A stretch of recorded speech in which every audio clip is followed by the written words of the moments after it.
Do the self-harm tendencies kind of rise back up when you're home? Yeah, they do. I try not to anymore, so I haven't in a very long time. I think the last time was last Christmas, even though I had like a really sort of shit summer. It was quite bad over Christmas.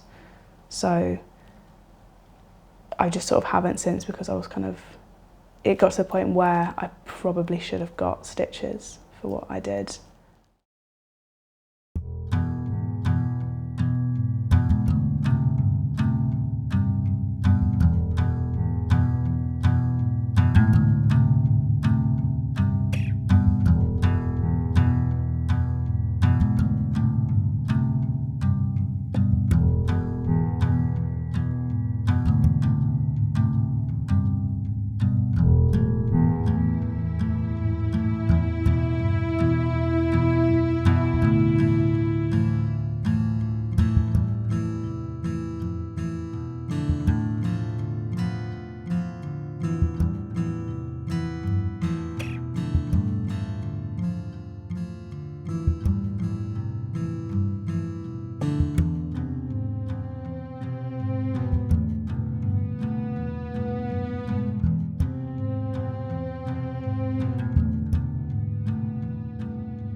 Okay, so thank you so much for taking the time for this. Obviously, it's quite a big thing. If you want to just start by introducing yourself, who you are, where you're from, things like that. All right, brilliant. Well, I'm Freddie. I'm from York. I go to University of Leeds. I'm Evan. I'm 21. I go to York Uni. I do philosophy. I'm in my 3rd year. So I'm Amy, and I'm from just north of London, Hertfordshire area, and I do fine art at Leeds Arts Uni. I'm Morgan. I'm a student and I do acting in uni. Mm-hmm. You also spoke about you did music, didn't you? Yeah, I do music. I make most of my own music and I play a couple of instruments as well. I'm Lucy and I'm studying fine art at Leeds Arts. I'm in 1st year. I did do a foundation last year, so technically 2nd, but you know. I'm from Leeds, always been from Leeds. Lived here my entire life. Decided to study here. Not particularly because I love Leeds, but I love being at home. Yeah, I'm Noah Curran from Brighton, art student. Yeah. What are you studying? Comic and concept art. Yeah. What's that like? My 1st year. It's really cool. Yeah. It's very like technical. Really gets into the sort of like discipline of it, and it's obviously quite niche, but something I've like sort of been into from a young age. Like, my dad's like a big comics nerd, and like I've just always drawn, and like I like not so much into like the fine art stuff, but been drawing for sort of as long as I can remember. So I like just drawing like characters, people mostly, but sort of just like random stuff from my imagination, or like stuff from films. Quite like just drawing like stills from movies, stuff like that. What kind of music do you do? You in a band? Not in a band. I've always wanted to be in a band, but I'm a solo artist. I do rock music and that kind of stuff. Mm-hmm. And where are you hoping to like take that in the future?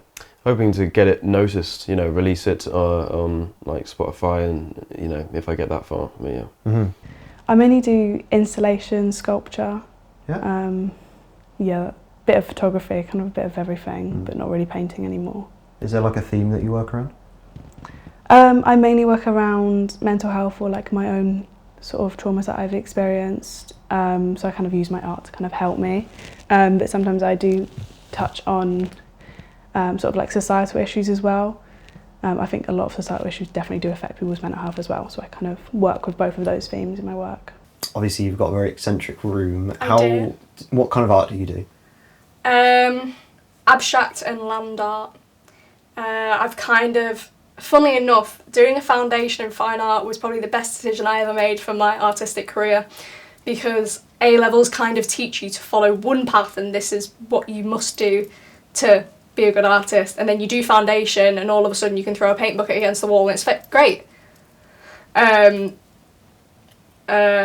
So my mind's opened up a lot more. I've started doing more installations, work. I've come across so many new artists.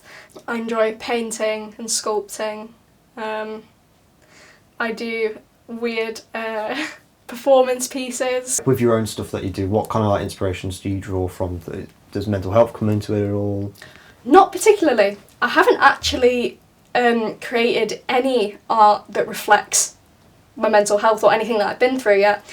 At the moment, the art that I create is kind of not a distraction, but I want to make something that I like to look at and makes me smile and doesn't necessarily remind me of anything bad or what I've been through. It's just I like to make nice things that stimulate my brain. I like to use colours that, I don't know, have positive connotations to me. We're not going to go straight into mega personal things first, just talk about autism and neurodivergency more so as a whole topic and your personal experience with it, if that's okay? Yeah, Okay. that was great.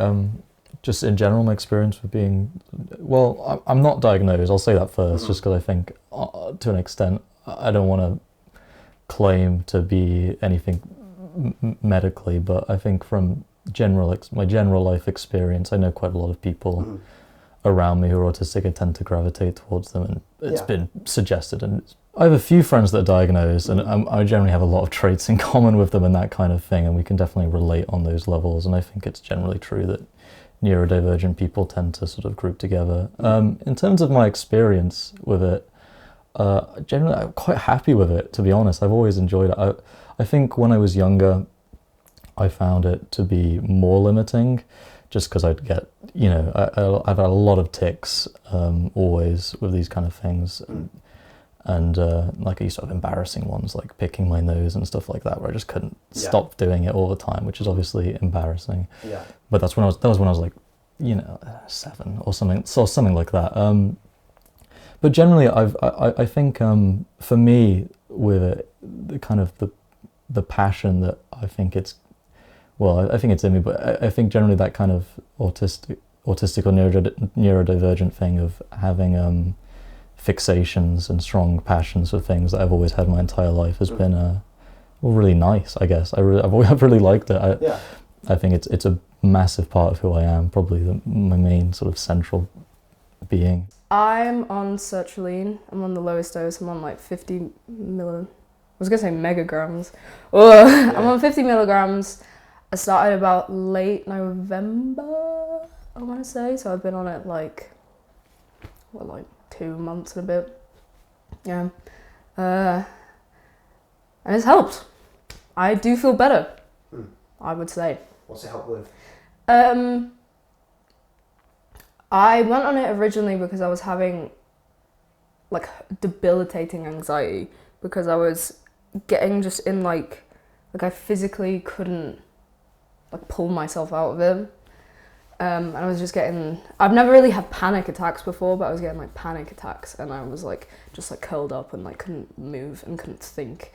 And it was that was like stressing me out, that I literally couldn't think without feeling like overwhelmed. So obviously we met before today and you spoke briefly about your anxiety. Do you want to elaborate on what sort of anxiety you struggle with generally? I don't know the technical terms, but I know that it's definitely to do with exposure, and definitely whenever I'm feeling in a situation where I could be judged or deemed a certain way because of the way I look, the way I am, the way I speak, or what I speak about, or whatever it is.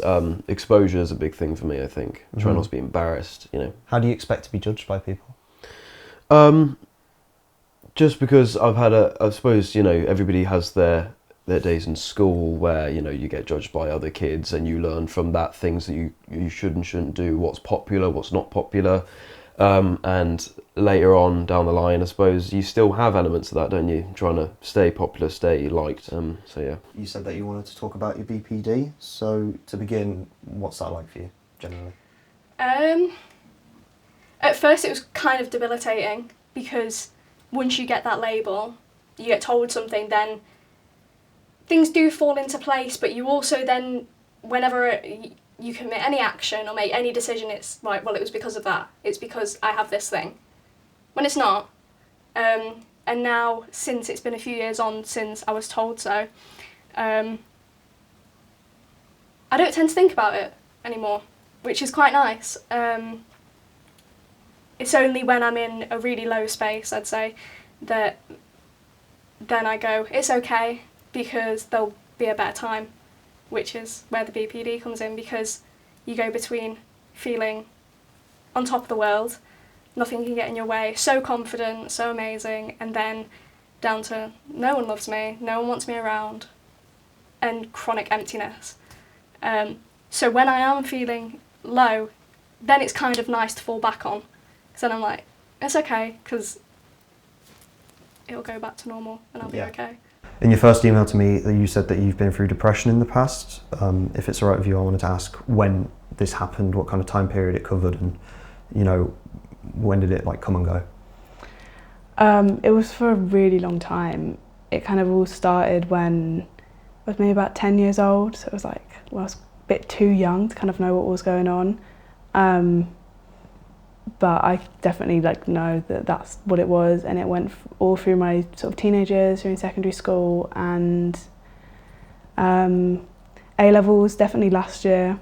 It seems to have improved a lot this year, so kind of this year is really the only year that I've kind of noticed that I'm sort of semi-okay. I know that it's just started to be okay, so it might come back, and that's fine, I'll be able to deal with that. Generally, in those periods, what was it like your everyday life? How did it affect you? Yeah, it was just sort of extremely low mood that I would get. A lot of suicidal thoughts, especially at the beginning. So yeah, when I was 10, and then a lot of sort of suicidal thoughts or attempts when I was 12. And then it would kind of just sort of stay and linger, where it's just every day just felt like a struggle to do in normal things and just function. And then in A-levels it got really bad again, and there was some quite a lot of self-harming that I had. But it was only during sort of GCSEs and A-levels that it kind of sort of changed more into psychosis. So kind of just before the lockdown is when it started, and that's when it kind of it's kind of changed more into a psychosis rather than a depression. How, before you started the medication then, did the ADHD affect you? How did that manifest? It's kind of like a lack of energy and impulse control as well. Not being able to sit still and focus and managing time, all that sort of stuff, and sort of just the problem with mood and just sort of not the best behavior, I guess. But I didn't really know that it was ADHD. I didn't really know what that was necessarily, because I always kind of thought that you'd hear it thrown around, and it was always attached to kids that were far more worse behaved than me, the kids that are getting kicked out of school and stuff like that. But kind of just manifested in just succumbing to sort of acting without thinking, stuff like that. For the past 3 years, I was having this kind of constant building anxiety, and last summer I had I would probably class it as a breakdown, that I just couldn't kind of do anything, I couldn't be around people. I remember I was on holiday in Vienna, and I just couldn't go outside without, because I was really obsessing about death for some reason. I was just I'm gonna die, and like you need to prepare yourself for death, and I just was doing this like all the time, and then that like kind of got better. Like it wasn't about like death or anything, but then I moved to Denmark. Like I moved away. Clearly I was stressed like here, and then when I moved back it all started again, and then I did shrooms in summer, and it was like the worst experience ever. Because I just had a panic attack. Like I just sat for 4 hours and like freaked out. But in a way that it was weird, where it wasn't like, I didn't trip out. I just couldn't physically think of anything that wasn't just like self-soothing. So all I could do would be like, you're okay, like it's fine. You just lay here and it'll go away. And I just did that for 4 hours. And then it ended and it was fine. But then I realized that like every time I was having like this bad anxiety, it was just that. Like anytime I would have a panic attack, stone cold sober, it would be like, I can't think of anything right now. Like my brain is, I'm actually physically so overwhelmed by just like my own head and everything else, obviously. Like I would literally just lay there and just be like, oh, my quilt's too heavy, oh, my bed's uncomfy, oh, I need to take this off, wait, now I'm cold, and now I just do that. And then, yeah, I would just have to, like, actually self-soothe for, like, hours, because if I didn't, I, like, started, like, seeing things, like, not, like, hallucinating, but, like, everything just was, like, like, far away. I don't know, I think it's all kind of coupled because I've historically had very bad dissociation, like bad. Obviously drugs don't help that, which is why I don't do them anymore. But yeah, I think post that shrooms trip, it kind of just brought everything to the forefront. So I was actually talking to my mum about it, and she was like, do you think this is still like from that? And I was like, yeah, it's the same feeling. And she was like, or do you think it's just like made it unignorable anymore? Like, you were clearly stressed anyway, and then you did drugs, and it's made you, like, focus on it. I was like... I think that the limiting things have been struggling with reading people and just having a lot of doubt with that, which is, I think, pretty common, and also struggling to express how I feel, which especially in relationships I found difficult, where... the way I found around it is doing it very bluntly, versus I'm not good at anything subtle. Basically, I'm bad at making facial expressions and that sort of thing. I'm bad at a lot of my facial expressions are kind of imitated. I do struggle talking to people sometimes, but only people I don't know, which I think is normal. I think once I've got a read on an idea of who someone is, I get comfortable and then I'm fine. But I think that that might not be a neurodivergent thing, that might just be a personality trait. Yeah, I mean, most of us have had experience with that sort of thing, meeting a new person. Yeah, I think the idea of it being a social deficit doesn't really make sense to me. In the way that, like, if you can't do things, it limits your experience, but then you can do other things. Like, I've known people that, like, have serious parts of their lives they can't engage with because of their neurodivergence, but that's because they don't want to, so it never feel, I think from an outside perspective looking in, it could be looked as a social deficit, but from the inside looking out, it doesn't feel the same way. Yeah. I don't think it hinders you if you don't understand why it's a thing. Yeah, that hinders you, I guess. Exactly. It's hard to misunderstand. I think older generations and parents, they might hear that and almost see it as like a buzzword. Oh no, my kid might have autism or something like that. Generally, it's still quite misunderstood. Have you had issues with like people that you've just met or people you've known for a long time? I think with the family, I've been quite lucky. My mum works with small children as well and is very interested in child development and all those things and in that stuff. So she's very read up on it, very interested in it, very fascinated by it. And I think quite a lot of my family members have traits and stuff like that. So I think generally it's been a pretty accepting experience. Yeah, like I've never felt ostracized by it in my family. Socially, I think just struggling to click with people at first and taking time with it is the only thing I could ever say that's really I have found to be a deficit and not being able to engage in that way. How long have you kind of dealt with this? Since I think it probably kicked in when I was around 7 or 8, I think. Well, how did it manifest in you as a kid? It was more of a fear-based thing. I was really afraid of, like I suppose a lot of kids, you're afraid of if you get in trouble when you go home, you screwed up on a test, or you spilt a drink or whatever, you're afraid of getting in trouble. So that's probably where I think it would have started. Yeah, did exams and grades affect that? Well, not so much exams and grades actually. It's more just making sure I was in line, and I didn't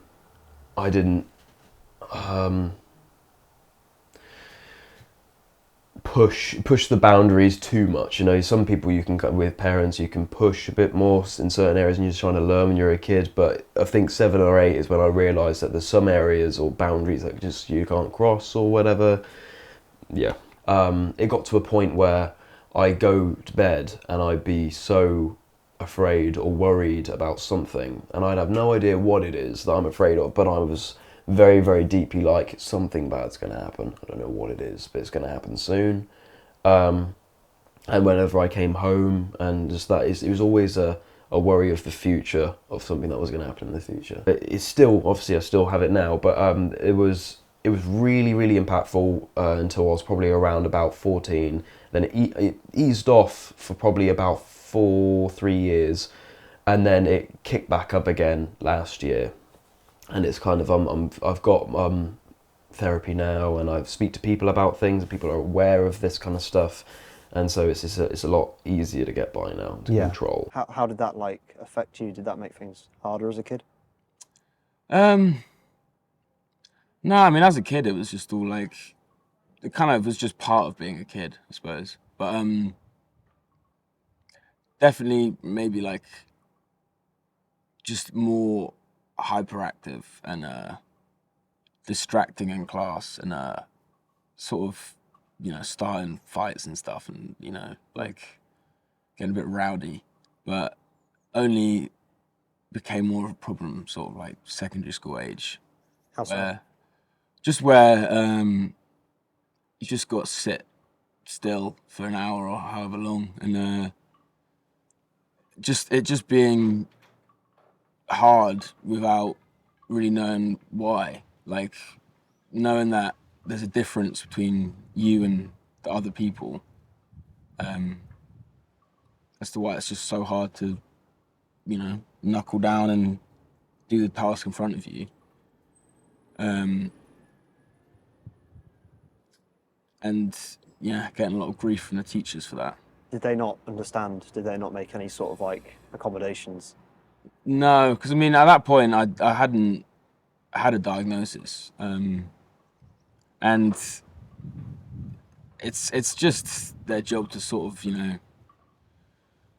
keep you, keep the class in check for that long, and they're not really thinking on that level, I suppose. It's just thinking of you as being a distraction. Messages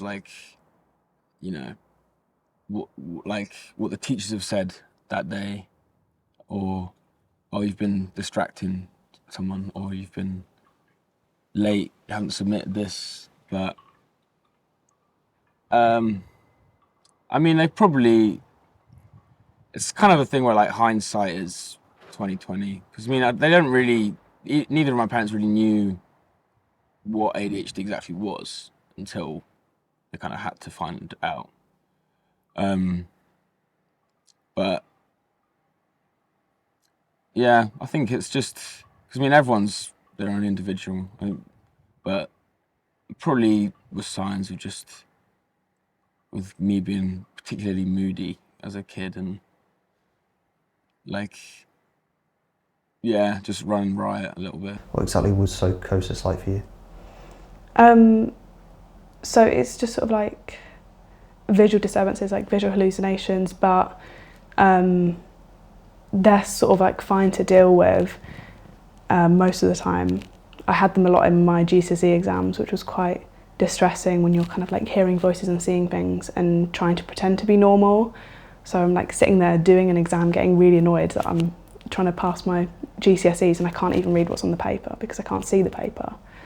And it's obviously really distracting and you just have to sit there and sit still. So there's a lot of that goes on, and the kind of delusions, it's almost like a voice in my head that tells me that something is happening or something is true, and it just fills your entire body and you just believe that that is happening. So I've had things like tell me that like people are like trying to get into my room and they're like standing outside my room, and you genuinely believe that that's going to happen. You genuinely believe stuff like that is happening to you. So yeah, stuff like that can be, I don't know, it is really difficult. It doesn't happen all the time, but I think the delusion parts of it are the most distressing. Sometimes the sort of auditory hallucinations sound like reality, so someone like shouting your name or screaming or something like that, so I'm often like turning around like trying to hear something that isn't happening.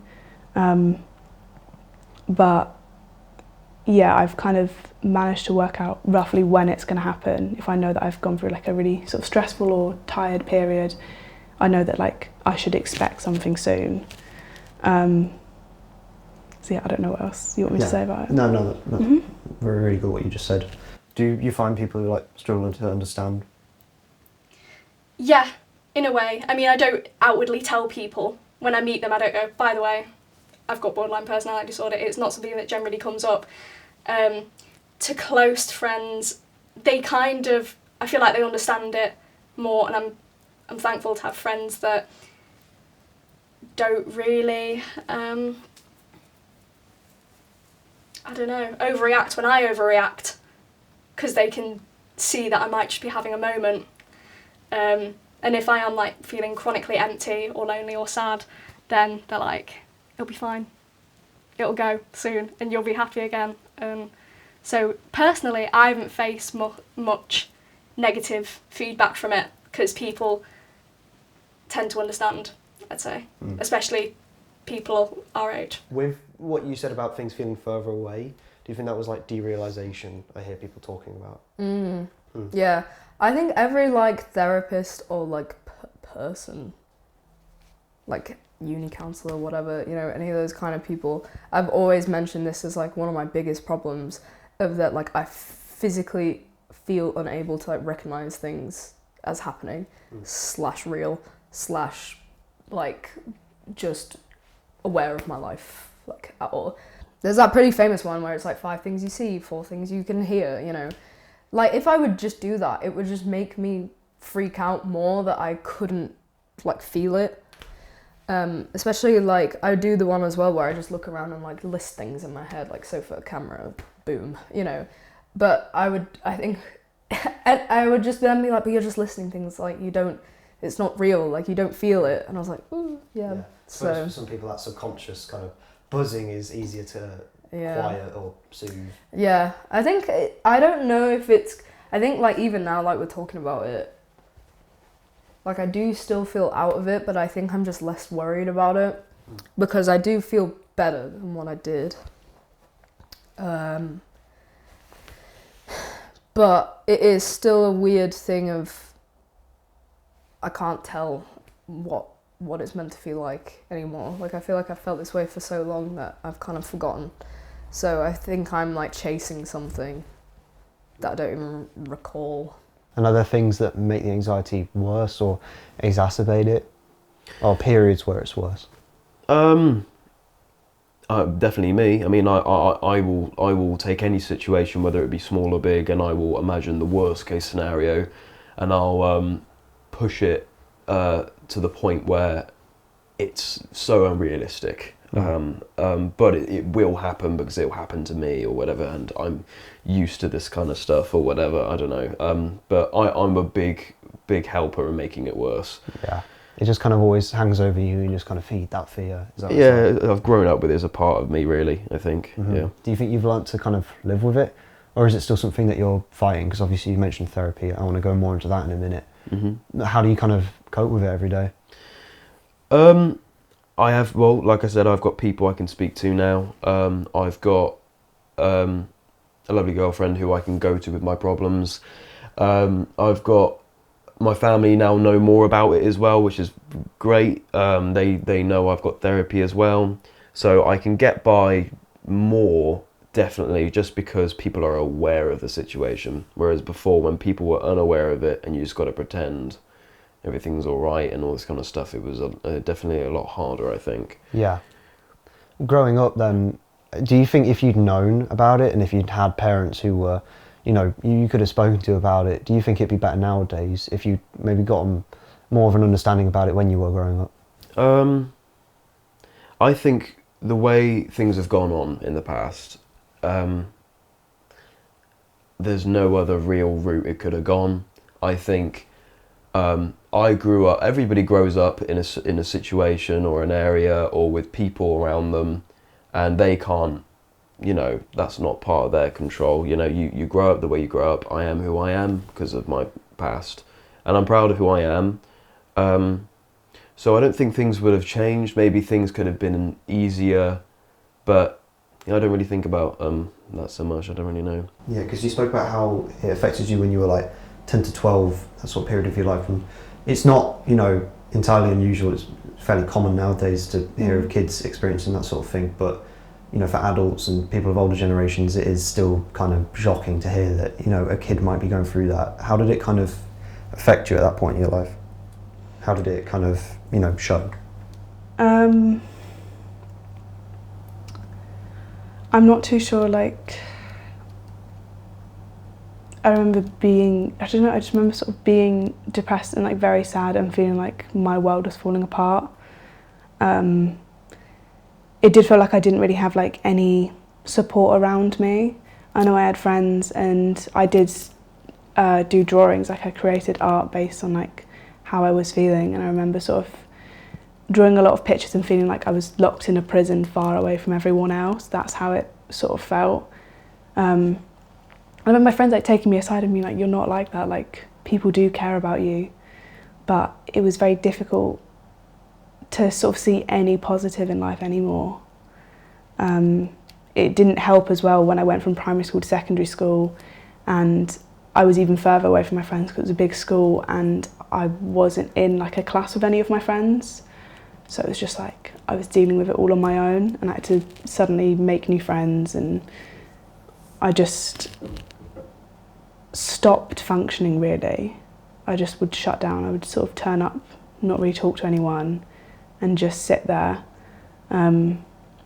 Which wasn't me, because when I did make friends, I was able to have a laugh and be like really loud to the point where the teachers had to tell me to shut up. But I don't know, it was like having two different sides to that. It didn't make, it wasn't helpful that like I made shitty friends who, yeah, like one of my friends, like she was like really awful to me, and that was kind of, I was in a bad place. It wasn't her fault, but how she treated me definitely pushed me further. And that was when I was kind of having a lot of the suicide attempts when I was about 12. Do you not think that your friends saw any signs? Was it something that you had to, you know, explicitly say that you were going through? Because sometimes even in like closest friends, you won't see signs of things that serious. No, they knew, and we talked about it and everything. It's just very hard to know what to do when you're 12. Yeah. So I think my friends knew, and I remember telling my mum when I was about 13, 14, something like that. But like all my friends, we were kind of all going through similar kind of mental health crisis, so we would all talk to each other. But when you're all kind of really young and not knowing what to do, it's difficult. But when I told my mum for the first time, she sort of told me that I was making it up, and I should just, if I'm sad, I should just pretend that I'm throwing it out the window. I'm all better now, all fixed. Yeah. How did that make you feel then, her saying that? It just felt like a waste of time. I'd convinced myself as well that it was going to be a waste of time to tell her, and it just sort of proved that. I didn't tell her again until I was in the lockdown, so maybe like 16. And How'd again, she respond then? What about me? Yeah. That's what she said. She said, what about me? Wow. Yeah. And I was like, quite selfishly. Yeah. I was like, what do you mean, what about you? This conversation isn't about you. But she was like, what am I going to do if you kill yourself? What am I going to do if you're gone? And I'm like, well, I don't know, plan a funeral. This isn't really about you. Like, this is about maybe I should get some help. Yeah, it's a very common thing for people who, you know, their loved ones are experiencing like suicidal thoughts or self-harm and that, to say like, oh, you know, think about me, what would I do when you were gone? But in a way that doesn't really help. Or do you think so, at least, like that might only make you feel more trapped? Yeah. How, like, did other members of your family respond? Yeah, my dad just didn't really know what to do. He doesn't really talk about emotions at all. I've seen him cry once when my neighbour's dog died. That's it. So he just kind of sat there and then kind of lightheartedly made jokes, like not putting me down or anything, just like about the situation or whatever. But yeah, he's not really one to talk about emotions or anything. My sister probably knows. I know my parents wanted to hide the fact that I was in therapy from her. But she probably knows that definitely something's wrong, and it's just sort of, I don't know, we're not really close, so we don't talk about it. We don't really talk about anything. Yeah. How do you think your parents could have best responded? I think just listening to me rather than talking over me. The first time, definitely just acknowledging that I wasn't lying. I guess they responded as well as they could, because they did go and get me help. But I just don't think like they understood mental health at that point. They only started to understand it when I told them. That's when my mum was like on Google like all the time, like telling me stuff that I should be doing or whatever. But yeah, they could have just been, I think, better parents. Yeah, yeah. With close relationships, do you ever have issues? I'll let you sit. Sorry. Well. Not ones that can't be gotten around with, if that makes sense. Like, yeah, I think issues in the sense that you can't go about things the traditional way with communicating, and someone understanding how I'm trying to communicate with them and that kind of thing. Yeah. But I mean, that's only an issue until it's understood by the other person. That's like, if you're open about it and you're just like, look, I really can't communicate this way. I'm not good at picking up on those things. I'm not good at giving them back. Can we not do it? And then I found that people I've been closest with have been pretty accepting of that. Yeah, generally it seems today like people our age at least are more accepting. Yeah, and I think going back to the idea that probably neurodivergent people tend to come together because they communicate in similar ways. Broadly, a lot of my friends have had similar issues and similar experiences and try to communicate in that way versus more normal or whatever, however you want to put it, kind of ways. Is there anything else that you use to try and help, you know, bring some energy into your day, give yourself some motivation?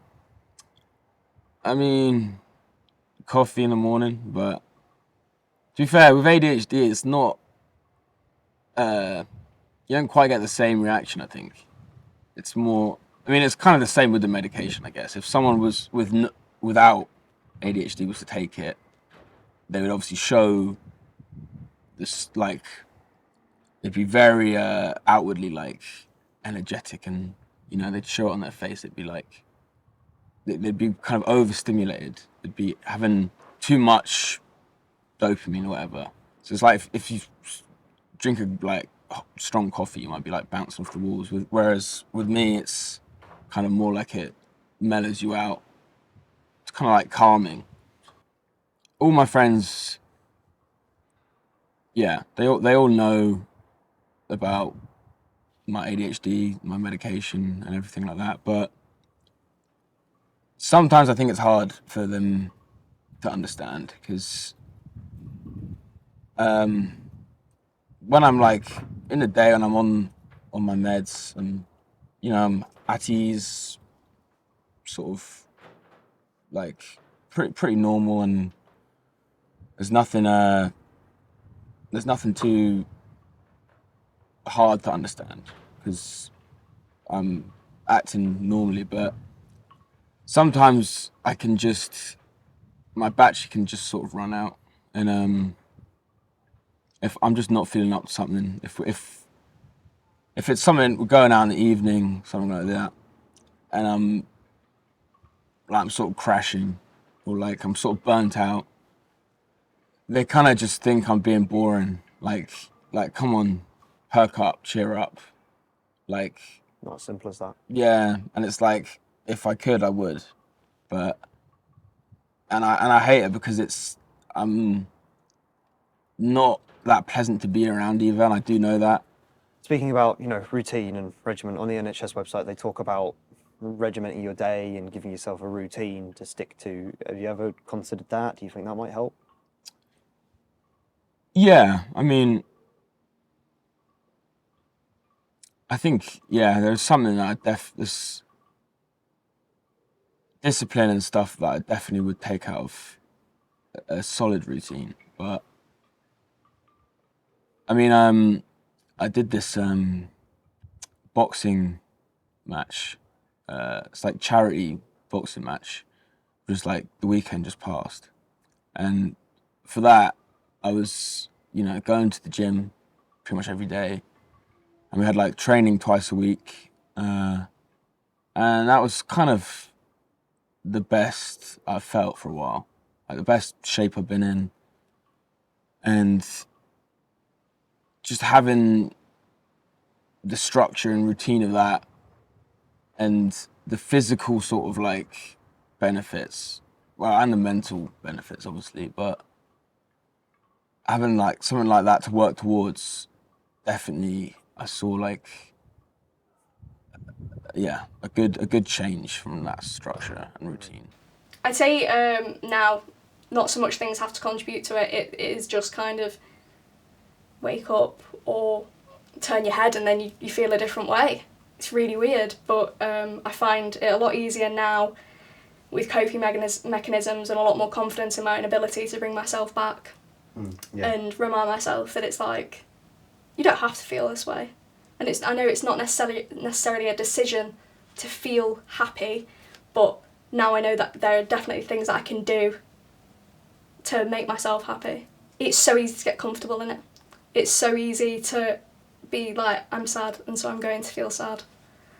But yeah, now I can, go on a walk, play with my dogs, read, talk to someone, just do anything that's actually going to stimulate my brain instead of laying there and going, everything's awful, I feel like crap, nothing's ever going to get better. I mean, it is difficult. Like when I was younger, I could never do that when people would tell me just be happy or go on a run, have a better diet. Then it's like, I can't. Yeah. But now, like, worked on it and I feel like I can. In what ways was your childhood disruptive, if you want to get specific, by the way? My mum was an alcoholic, a functioning alcoholic though. So she slipped through all the cracks. She picked me up from school every day. She went to all these mother meetings. She was so involved. But on an evening, it'd change. Police would get involved, or she'd just start fights with everyone. And it was awful, and I was a very, very shy child, and I never spoke about it. And I never raised my voice back to her, and I never did anything about it. And I remember I only found this out like a year ago, but my grandparents were saying to my other family members, one day she's going to crack. One day this is really going to hit her hard because she hasn't said a word. And it did. And it really hit me hard when I kind of realised how much my life had gone to shit, even though I was so young and I hadn't even had an opportunity yet. And it was hard to accept because I did have a relatively normal childhood in a way. I had 2 parents in my household up until the age of 9. I had a sibling who I could rely on in my childhood, someone to play with, someone to hang out with. But it, I don't know, it felt like I didn't really have the right. Even though horrible things were happening at home, I was like, but I've got a roof over my head, I've got friends, I've got toys. I can do whatever I want with my life. I've been told that nothing can ever hold me back. But I still felt awful.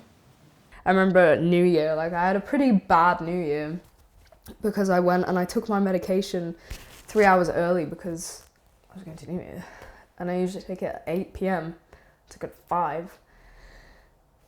Yeah. And I like burst into tears. I was like, oh my God, I feel horrific. I had no appetite. So then I was just like starving and felt horrific. And I was just like in the bathroom, and I'm not throwing anyone under the bus, but I kind of just felt like no one, like everyone was more concerned with them having a good New Year than the fact that I was like actually like fully freaking out. And it was sort of one of those where I was like, in a very neutral way, like not against anyone, I was like, no one is like here for me. Like I have to do this myself. And I like rang my mum and I was like, Mum, I feel so bad. And she was like, just come home, like we'll do, you know, like you can have a bath, like we'll sit in bed, we'll watch a movie. And I was like, yeah, but I don't want to have to depend on you to feel better, because that, like, you know, what if you're not there that one time? And like how I was with those people, I was like, oh, I wish everyone just like stopped what they were doing and looked after me right now. But that wasn't what happened. And then I kind of like I ate a pizza and felt better. What was the original question? Oh yeah. But after that, I sort of noticed that I was just like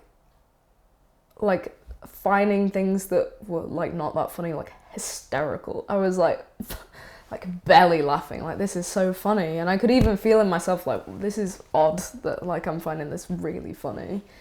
And then I just kind of, eventually it became normal that I felt, it's like, I don't know how to explain it, but I actually can feel physically my brain has changed. Because I feel just like more like good than bad. Because I would say my like resting would probably be like middle bad feeling.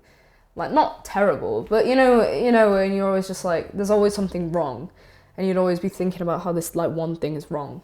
Yeah. I don't really have that anymore. And I think it's helped me a lot with my like, I'm gonna burp again.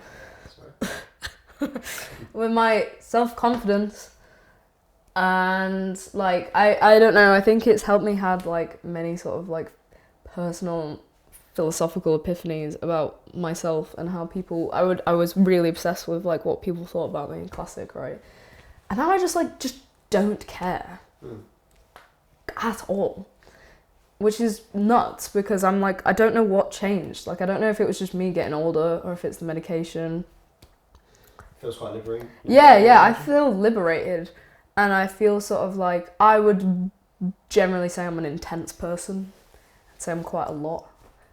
Again, as like just it's not bad or good. I think if you are fine with it, then it's fine. But now I think if like I'm being annoying and I can tell, I just like don't mind anymore. I'm like, whatever, like this person just doesn't get it, and that's okay. You know, that I have a lot of people in my life that I can communicate with and they get it and we have a great time, and so it doesn't matter anymore. Specifically with men, yeah. That like I feel like I used to be really obsessed with like men finding me attractive, even if I didn't want them to. Like even, you know, if you're in the club and some like guy's coming up and you're like, ooh, but at least he chose me, you know. And I'm just like, oh, whatever, like go away. Yeah. And it feels good, because now I feel like I'm controlled less by this like patriarchy demon. Obviously, talking about the therapy, when did you start doing that? I think I've been doing it for around 10 months now, 9 or 10 months, I think. Mm-hmm. Yeah. What pushed you to start? Oh, it was everything was just getting really out of hand. Last year, it was my anxiety just kicked back up, and it got to the point where I was out of control. I used to explain to people it was like being in the back seat. I would have a moment where if I felt like I've been triggered through exposure or something, I would go in the back seat, and a more defensive, angry, pissed off Morgan would take control and then start being aggressive and horrible and just not a really nice person to be around. And then I would then have to apologise for that, and I wasn't in control of it. So it was getting to a point I didn't even have control of what I was doing. And I needed help, definitely. Yeah, it can be hard for people to understand why you might be speaking to them in a certain way when they're not in your mindset, or they don't understand. Has everything kind of improved since then? How's the therapy helped? Well, moments never improve. Moments have always been the same. It's just that's just a really bad ride. But there's less of it. There's suppressed, and I very rarely. I haven't had a moment in a long time now, which is great. If I ever did feel like I would, I've got people around me who know about it so much that they can understand that they know what to say and what to do, and it's a really big help. Mm-hmm. So yeah. How do you think your friends would help you if they noticed like a moment like that coming on? Everybody's different. My mate Joe, who is a really, really good friend of mine, he's been around me for years, and he just knows there's certain words and tones that he says which just makes me laugh or makes me just snap out of whatever I'm thinking of. So he just knows me quite well like that. My girlfriend, on the other hand, I speak to her and I am around her differently than I would be to you or anybody else, so she will probably target the more vulnerable areas of me and try and channel my concentration to something less angry or something, So everybody's different, but that's good. Yeah. And in these therapy sessions, like you had one before this, what do they kind of go over? How do they try and help you? It's not they go over something with me. Our relationship is usually I will just say, this is what's happened recently, and I just want to hear somebody else's opinion or their advice or whatever on what's just happened. So anything could have happened and I felt exposed and I run out the room, for example, and I feel really embarrassed. I would then go to him and say, hey, look, this happened. I feel really embarrassed about it. What do you think? And he will just tell me what I need to hear, and it's no judgment. That's really good. Like I said, with the tick ones, like I used to have the most embarrassing. Like I used to do, it was so gross. Where I won't do it obviously, but I'd spit and then fall down and suck it back up, and I'd love that when I was 5, 6. And obviously it's just Freddie, don't do that. You're in public and that kind of thing. Whereas never got those, or just I couldn't stop, and it's all those kind of things. I remember I had a whole year of my life where I'd click non-stop constantly because I never could before, and then I just loved it so much. No, you can't explain it. It's just a thing you naturally do subconsciously. Simple things that I guess a parent picks up on, especially if they're looking for those things, which was I'm actually very grateful for, because I know from a few friends I've had similar experiences. Parents can often go the other way, and because they've known the child for all their life, I go, no, that's not a trait of this, that's just you. My friend who has to eat all of their food separately, each bit on a separate area of the plate, they're like, no, that's not a neurodivergence thing, that's just who you are. You do get some parents who are hesitant to accept it as a part of their kid, almost like some people see it more as a flaw, like a hindrance to their growing up, when it's just in reality another aspect of it. I think it's the thing where I'd like to believe that in the future that it stops being worried about so much and stops not even being, I guess I was going to say stops being talked about, but I like it being talked about, but stops being a thing that people really notice, if that makes sense. It's because I do believe that everyone's on that spectrum to an extent. I mean, do you think we're moving in that direction generally as society? I think we're just getting better at diagnosing it, I reckon. From people I've spoke to in the child development kind of sector, one or two people, I won't claim to have read any papers or anything, but I think that's the general trait, is that people have got a lot better at spotting it in more subtle traits, and because of the sort of sexist way people used to do science, I guess, in the way people are a lot better at spotting it in women, whereas before, because it manifests itself differently, obviously, so before, male autism is very well understood, and the way I have it is kind of more classical. I think humans, they always have that tendency to rigidly box things in their head, and I guess the more you look at science, the more it is very fluidy and a bit of this and a bit of that, and it's the more you try to categorize things, the less you understand it, and I think if we kind of let go of that and stop putting it into boxes, we'll be able to understand people as individuals better rather than as a person with a checkbox. Do the self-harm tendencies kind of rise back up when you're home? Yeah, they do. I try not to anymore, so I haven't in a very long time. I think the last time was last Christmas, even though I had a really sort of shit summer. It was quite bad over Christmas, so I just sort of haven't since, because I was it got to the point where I probably should have got stitches for what I did, but I had to hide it. So I think that definitely woke me up to realise like I can't keep doing this, because otherwise I am going to put myself in an uncomfortable position of like having to, I don't know, have that conversation with people who I don't want to have that conversation with. You also spoke briefly earlier about a breakup and how that contributed to, you know, the rest of your mental health at the time. Is that something you want to speak more about? Yeah, I can do. Yeah. Yeah. What was that like then at the time? How did that make things worse for you? Yeah, because it was a really kind of long breakup, so it just dragged on and on and on, and he broke up with me several times and then kept getting back with me, so it was just like, it just made it so much more messy, and every time we got back it got worse and worse and worse. So it kind of been like a build up for a long time. He did convince me that I was mad, and he kept telling me how much of a problem it was, how much of a problem my illness was or my mental health was for him. So eventually, like, I got a therapist because of that, because I was like, I think I'm going mad, like I think there's genuinely a problem with me. And I remember sort of saying that to my therapist when I first got her, and she kind of like listened to me and then talked about everything else under the sun rather than tackle that issue, because yeah, I think she kind of knew that like I'm not mad, like I need to kind of learn that myself. So it was a good thing that she did that. She didn't do that just to ignore the issue. And then eventually, like, she came back to the issue of like, I don't think you're mad, Amy. Like, I don't think that's what it is.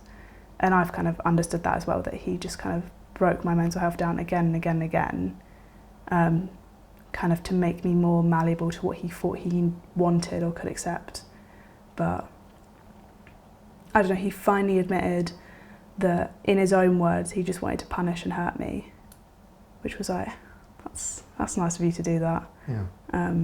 Because like, I had hurt him, I hadn't been like good to him. But yeah, I don't know, it got really toxic by the end of it, basically. And then the last thing really, is there anything you want to say kind of before we end? Take the opportunity. I suppose just that I do wonder where I'd be at now without medication as well, because it's not like it was sort of destined to happen. Like, it could have easily been the case that, you know, I didn't, maybe if I sort of grew up somewhere else and it wasn't acknowledged as much, I'd have made it to here without ever having thought, without it ever having been a thought, and be fine.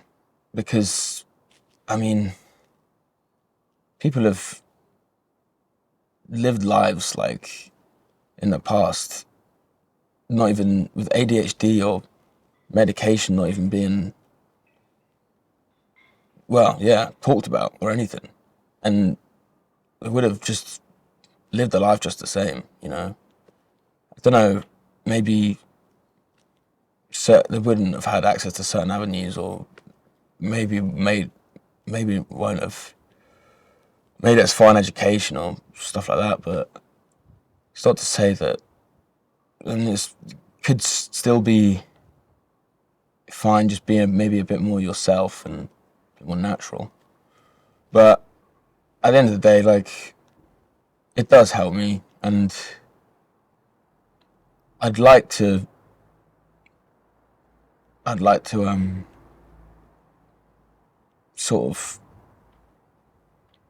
get off it at some point, or decrease the dosage or whatever. But for now, yeah, I'm just letting it do its thing. I've kind of taken a new perspective on people saying like just be happy, because I kind of get it now. Because at one point it didn't feel like a decision that I was able to make, and that how I was feeling was totally out of my hands. But as I've grown, I've realised that I can kind of just be happy. Maybe that's a bit naive of me, or I don't know, but I feel like I'm a lot more capable than I thought I was. And I can kind of get up and go, forget whatever's happened, whatever they said to me, whatever, you know, happened the day before, just be happy and move on, because I deserve that, and I deserve to have a good day or a good tomorrow or a good year, or yeah, you're kind of in control of what direction your life goes in, despite whatever gets thrown at you. It's weird and slightly uncomfortable, but it's interesting. Definitely a learning curve. Yeah. But I'm enjoying it. There's nothing like particularly. Don't eat McDonald's. Go out in nature. Yeah. Okay. Yeah. Cool then. Should have asked me this before he came. Sorry, you can take a second if you want to think. And if there's nothing at all, that's cool. Just I will take 10 seconds to think, just worries. carefully.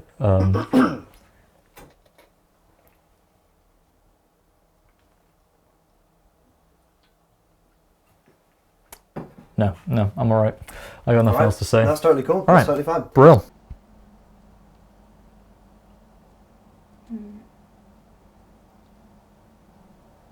I don't know, I feel like mental health is such an open topic, but it is also like a massive sort of epidemic that's going on with a lot of people. But it's nice to see that there is there's more community out there than you think. Yeah. How easy it is to open up and talk to people about it. Because that's something that I've struggled with, kind of thinking to myself that everyone's going to sort of demonise me for everything. So yeah, kind of being quiet about it and staying silent is probably one of the worst ways to deal with it. And if you do face backlash, like coming out to people about what you're struggling with, they're just probably the wrong people, and it's a really good sign to kind of move away. I don't think there's anything else that, I felt like saying. Or about anxiety? Or? About anxiety, or about mental health in general, or student life. It can be hard to think on the spot, so if you want to take a minute, that's fine, but anything at all that you want to take a moment to say.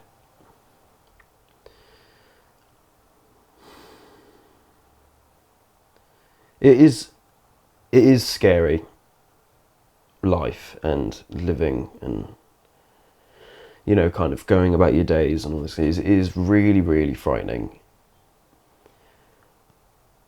But I think you just got to try and remember to be really, really brave every single day, Really, really brave about every choice you make, and remember that sometimes you can be bigger than being scared. You can be bigger than fear. And fear's what will drag you down, so try and fight it where you can, and just remember to be as brave as you can through life. That's what I always try and think.